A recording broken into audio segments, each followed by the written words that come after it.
Whispers of Evergreen. The Evergreen Inn was nestled in the heart of a forgotten forest, its once grand facade now draped in ivy and shadow. Local lore claimed it was cursed, haunted by the ghost of a bride who had died on her wedding night. No one dared go near it, except for Clara. She wasn't a thrill-seeker or a skeptic. She had a reason. Her fiancé, Daniel, had vanished 6 months ago, last seen driving toward the forest. Every lead had gone cold, except for this, the rumor that the Evergreen Inn called to the lost. Armed with a lantern and her determination, Clara stepped into the crumbling lobby. Dust hung heavy in the air, the faint scent of roses lingering. Her footsteps echoed on the cracked tiles, and she whispered his name, Daniel. A faint sound answered her, a soft hum, like distant music. She followed it to the grand ballroom, where moonlight spilled through shattered windows. The piano in the corner played itself, each note hauntingly familiar. It was their song, the one Daniel had written for her.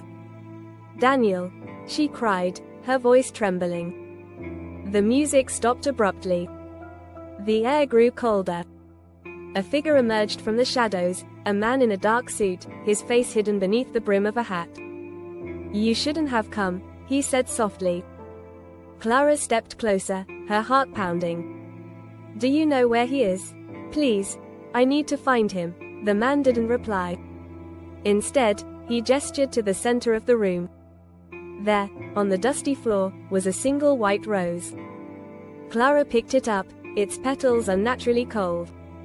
As she held it, the walls of the room seemed to dissolve, revealing a vibrant scene, couples dancing in elegant attire, the chandelier glowing bright. At the center of it all stood Daniel, his eyes locked onto hers. "Clara," he whispered, his voice filled with sorrow. She ran toward him, but her feet froze mere inches away. "Where have you been? I've been looking everywhere."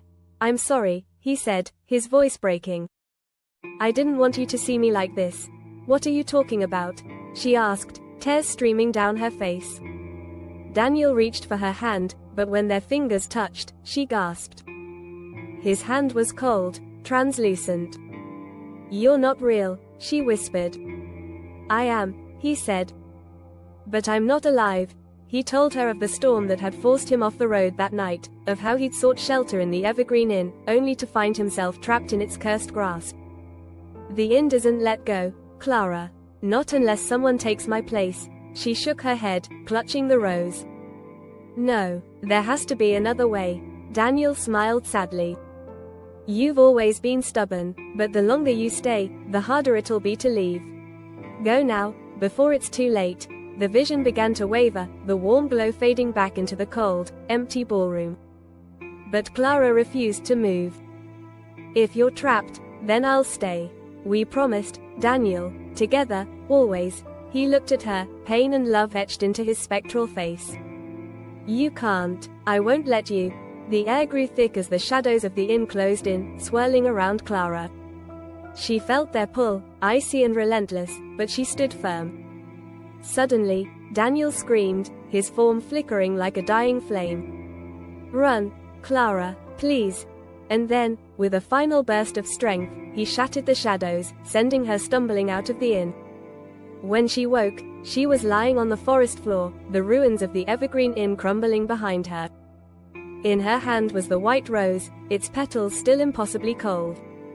The inn was gone, but she could still hear Daniel's voice, faint and loving, carried on the wind. Together, always, love lingers, even when the world lets go. Thanks for watching. Please like, comment, share, and subscribe.